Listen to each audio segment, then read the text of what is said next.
Cancer का diagnosis एक blast की तरह होता है। जब हमने फैमिली को ये बताया कि इसकी टांग का बचना मुश्किल है, तो फैमिली के लिए ये एक मुश्किल मरहला था। इस मरहले पर आम तौर पे लोग इलाज छोड़कर भाग जाते हैं, मगर मैं तहसीन दूंगा इन दोनों वालिदैन को कि इन्होंने उस पर कहा कि डॉक्टर साहब जो आप फैसला करेंगे वो हमें काबिल कबूल है।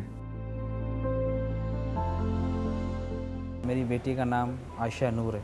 ये बिल्कुल जो है बिल्कुल सही हालत में थी। एक दिन अचानक ऐसा हुआ कि ये जो ना एकदम लंगड़ा के चलना शुरू हो गई। तो मैंने 2-3 डॉक्टरों को मैंने दिखाया, किसी ने अपनी राय दी, किसी ने अपनी राय दी। तो मैं एक डॉक्टर है वहाँ पर, बच्चों के स्पेशलिस्ट हैं, मैं उनके पास गया तो उन्होंने बोला आप ऐसा करें, आप कहीं भी नहीं जाएं, किसी अस्पताल में नहीं जाएं, आप मेरे कहने से एक दफ़ा आप इंडस हॉस्पिटल दिखाएं।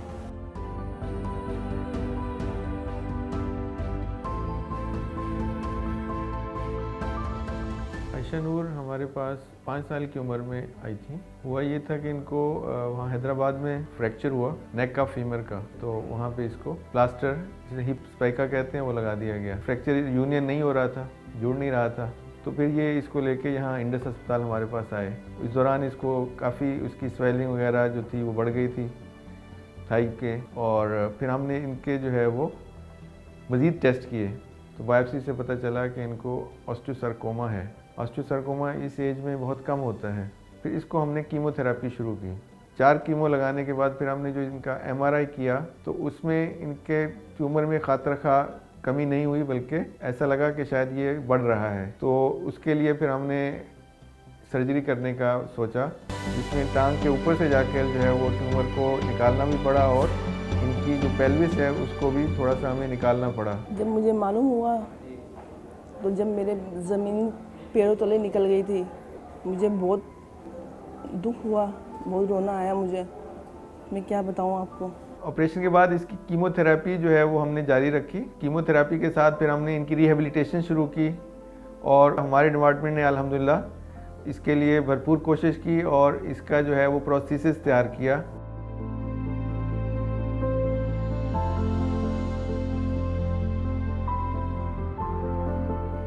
आयशा को जो इनिशियली काउंसिल किया था वो उसको इसलिए यही इसकी काउंसलिंग, उसके पेरेंट्स की काउंसलिंग की मे बी इसकी टांग ना लग सके और ये जो इंटायर लाइफ होगी वो बैसाखी के ज़रिए या फिर वॉकर के ज़रिए करेंगी।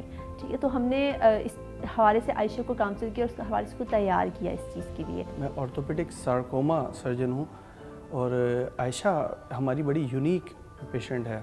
आई am not really able to express कि मेरी टीम की उस वक्त फीलिंग क्या थी। हमारे जो रेजिडेंट्स थे, they had tears in their eyes, क्योंकि हमने तो इस बच्ची को पिछले 5-6 महीने तक व्हील चेयर पे और गोदों में उठाए हुए देखा है और इस बच्ची को चलते हुए देखना, it was such an amazing experience और इतना हार्ट रेंचिंग था कि I can not explain it really. अब इतने बड़े प्रोसीजर और ऑपरेशन से गुजरने के बावजूद और इतनी लंबा अरसा कीमो, ऑलमोस्ट 1 साल इसका लगा कीमोथेरेपी और ऑपरेशन में, और अल्हम्दुलिल्लाह अब ये इस काबिल है कि अब स्कूल जा सकती है, नॉर्मल बच्चों के साथ ये पढ़ सकती है और ये एक रूटीन लाइफ में अब आ सकती है।